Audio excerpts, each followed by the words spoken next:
Moreover, the word of the Most High came unto me, saying, Son of man, set thy face against Mount Seir and prophesy against it. So that's just Mountain Seir. So what does this mean? Why is he just saying Mountain Seir? Go to Genesis, the 36th chapter, first verse. Now these are the generations of Esau, who is Edom, who is a biblical name for the so-called indigenous Caucasian people, so-called Europeans. Let's jump down to verse 9. And these are the generations of Esau, the father of the Edomites. They became the Edomites as a nation in Mount Seir. So when they say go talk to Mount Seir, he's telling them to go talk to the Edomites, or the so-called Caucasian people, indigenous, mind you. This ain't talking about no skin color, nothing like that. We're talking about the spirit of Esau, those that have the spirit of Esau, those that have the spirit and the the ability to be the Edomites. That's what it's talking about. Going to Ezekiel 35. Moreover, the word of the Most High came unto me, saying, Son of man, set thy face against Mount Seir, or the Edomites, and prophesy against it. Now verse 5, it says, because thou hast had a perpetual hatred, and have shed the blood of the children of Israel by the force of the sword in the time of their calamity, in the time that their iniquity had an end. This is when it's all over, y'all. Our iniquity is just about up. But let you know that, hey, this is what they've done. This is what they're going to do. Our iniquity had an end. It's like you see them killing us now. Because thou hast had a perpetual hatred. Hear that? Remember, Esau vowed to slay his brother Jacob, who was our forefather, which represents the 12 tribes of Israel. Because thou hast had a perpetual hatred, and have shed the blood of the children of Israel by the force of the sword in the time of their calamity, in the time that their iniquity had an end. Therefore, as I live, said the Most High Power, I will prepare thee unto blood. They're going to be prepared unto blood. And blood shall pursue thee. Since thou hast not hated blood, look at all the millions and millions and millions and millions of people that's been murdered by them. Even blood shall pursue thee. Thus will I make Mount Seir most desolate, and cut off from it him that passes out, and him that returneth. I'll fill his mountains with his slain men. In thy hills, and in thy valleys, and in all thy rivers shall they fall that are slain with the sword. See, I will make thee perpetual desolations, and thy city shall not return, and ye shall know that I am the Most High. See? But see, this is what happened. This is what a big problem is with what you see happening right now, because of the fact of what the vow that Esau made, the forefather made. I'm going to slay my brother Jacob. Time of mourning for my father Isaac. When it's over, I'm going to slay my brother Jacob.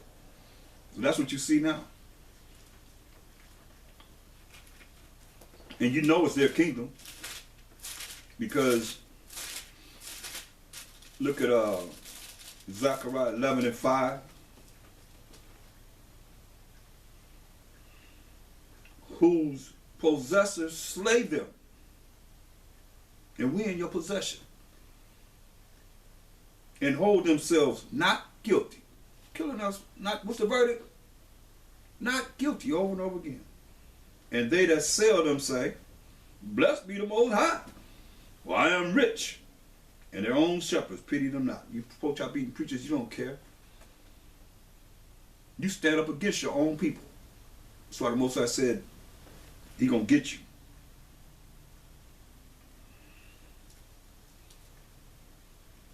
That's why here go verse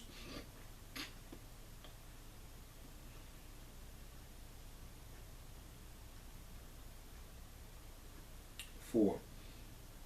Thus said the Most High, my power, feed the flock of the slaughter. We got to continue to feed the flock of the slaughter. We've been killed over and over again. What's the verdict? Whose possessors slay them and hold themselves not Guilty. We hearing it over and over again.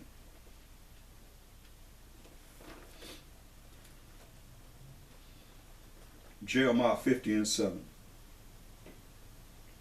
All that found them have devoured them, devouring us to this day. And their adversaries, our enemies, said, we offend not, we ain't doing nothing wrong, because they have sinned against the Most High. See? That we ain't offended, we ain't doing anything to offend. So we offend against the Most High. We sinned against the Most High. In the habitation of justice, even the Most High, the hope of their fathers.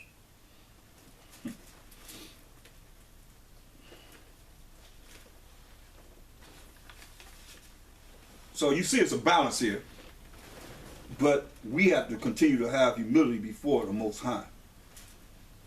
Look at the humility of Joseph in Genesis, the 41st chapter.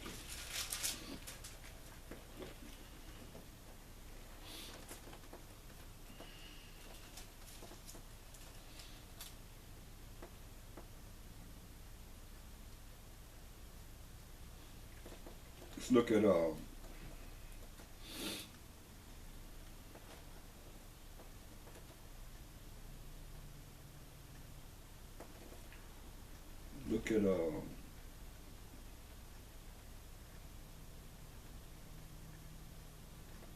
as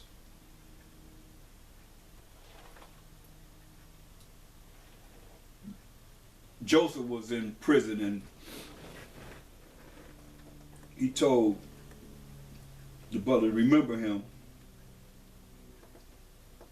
So remember me when you go before Pharaoh, for him interpreting a dream for them, which came to pass. And so Genesis 41:12 said, and there was there, let's read verse 11. It says, and we dreamed a dream in one night, I and he. We dreamed each man according to the interpretation of his dream. And there was there with us a young man, an Hebrew, servant to the captain of the guard. And we told him, and he interpreted to us our dreams. To each man according to his dream he did interpret. He wanted to get his dream interpreted. And it came to pass, as he interpreted to us, so it was. Me he restored unto mine office, and him he hanged. See? Just as Joseph had told him what the dream meant, it actually happened. Listen, verse 14. Then Pharaoh sent and called Joseph, and they brought him hastily out of the dungeon, and he shaved himself and changed his apparel, changed his raiment, and came in unto Pharaoh. And Pharaoh said unto Joseph, I have dreamed a dream, and there is none that can interpret it. And I have heard say of thee that thou canst understand a dream to interpret it. This humility. And Joseph answered Pharaoh, saying, it is not in me. It is not in me. I don't take any credit. It's not in me. The Most High shall give Pharaoh an answer of peace. See? So you got to give the Most High all the credit, all the exaltation for everything that comes through us. He said it's not in him. Even though it's going to come out of him, it's not in him. It's the Most High that's in us. That was in Joseph. That's going to bring forth the answer.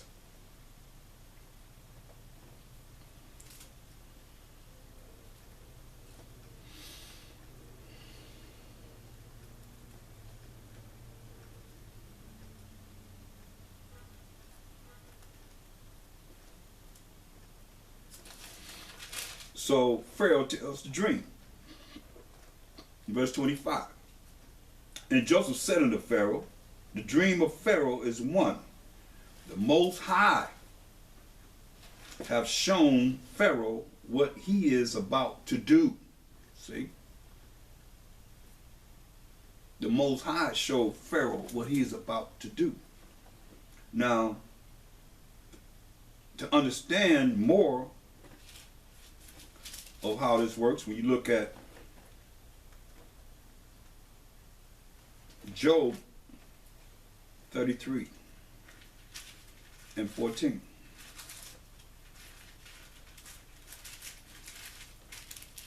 Spiritually,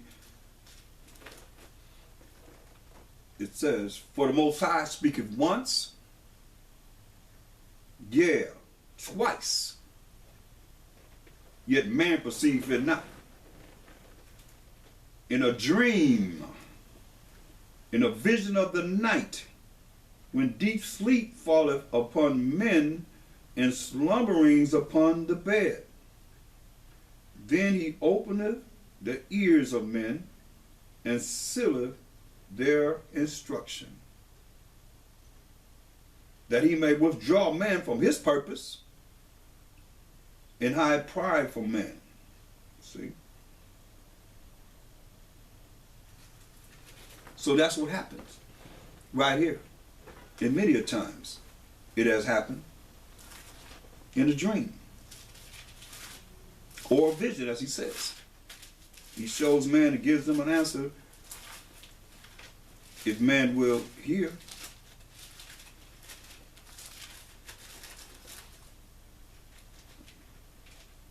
Look at Daniel 7 and 13.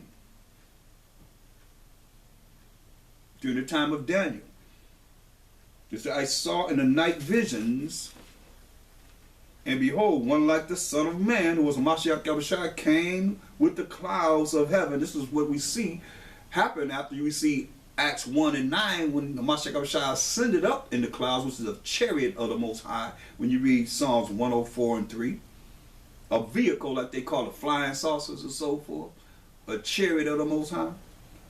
Behold, one like the Son of Man came with the clouds of heaven. He's seen this in a vision at night. It's like Pharaoh had a dream at night and came to the Ancient of Days, and they brought him near before him. See? This is a vision that he had. And there was given him dominion and glory and a kingdom that all people, nations, and languages should serve him. It's a Mashiach Yahushua kingdom. His dominion is an everlasting dominion which shall not pass away. And his kingdom, that which shall not be destroyed. Hallelujah. That's when he's coming back to judge and make war to set up. But he already seen it. Daniel already seen it. And this is what we're looking at as we go through, and we have to find within ourselves the humility before the Most High to give him credit for everything. He's worthy to be praised for everything, no matter what it is, as you see our forefathers did. Look at Exodus, the 3rd chapter, for Moses. Just going through a few examples here. Exodus, the 3rd chapter, and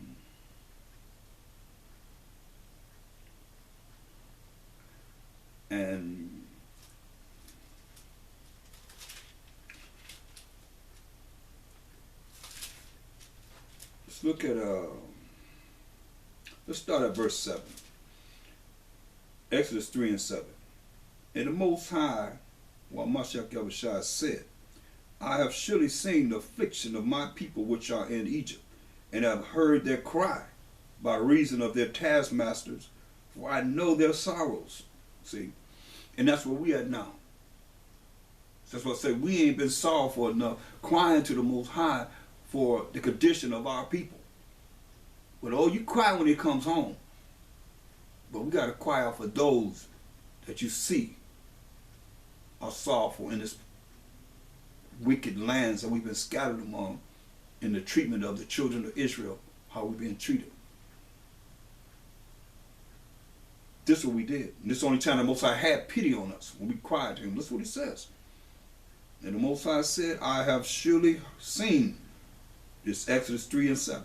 the affliction of my people, which are in Egypt, and have heard their cry by reason of their taskmasters, for I know their sorrows.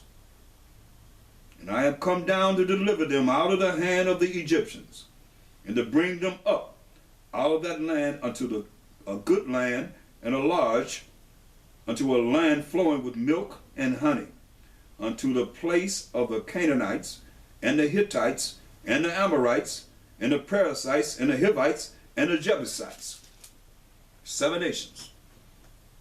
Now therefore, behold, the cry of the children of Israel is come unto me. And I have also seen the oppression wherewith the Egyptians oppressed them. See, and that's where we at now, people. It's no different from the first captivity to the last captivity. Most I got to hear our cry from the sorrow that we have to have for our people going through what they're going through. We as the children of Israel going through this oppressive state.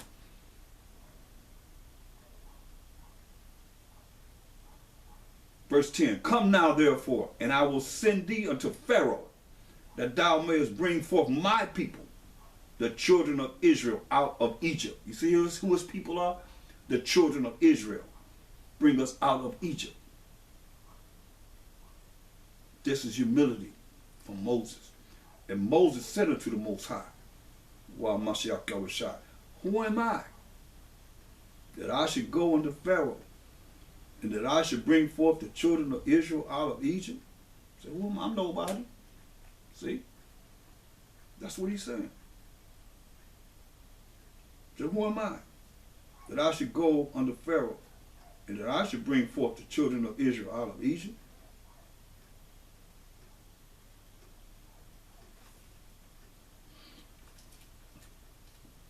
And he said, certainly I will be with thee, and this shall be a token unto thee, that I have sent thee.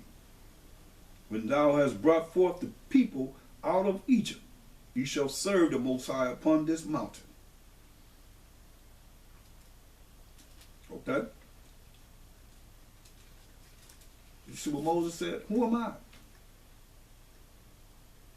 Think about someone that you might know now. They say, hey, the Most High, if he called them to deliver us out of our captivity, that's a mortal man in this day and time.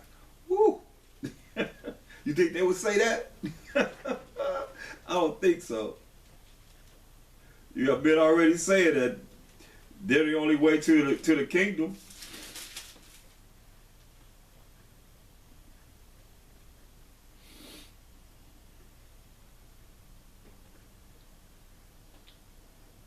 Look at another example.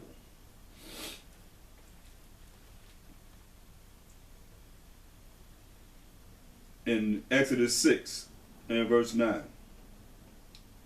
And Moses spake so unto the children of Israel, but they hearkened not unto Moses for language of spirit, and for cruel bondage, the way we were being treated by the Egyptians. Remember, they was so sad, they was crying about it behind the taskmasters, making us serve with rigor, taking away the straw, making us have a hard bondage, a hard captivity. Hearken not unto Moses for anguish of spirit, and for cruel bondage. Hear that? Cruel bondage. And the Most High spake unto Moses, saying, go in, speak unto Pharaoh, king of Egypt, that he let the children of Israel go out of his land. Verse 12. And Moses spake before the Most High, saying, behold, the children of Israel have not hearkened unto me. How then shall Pharaoh hear me, who am of uncircumcised lips? See?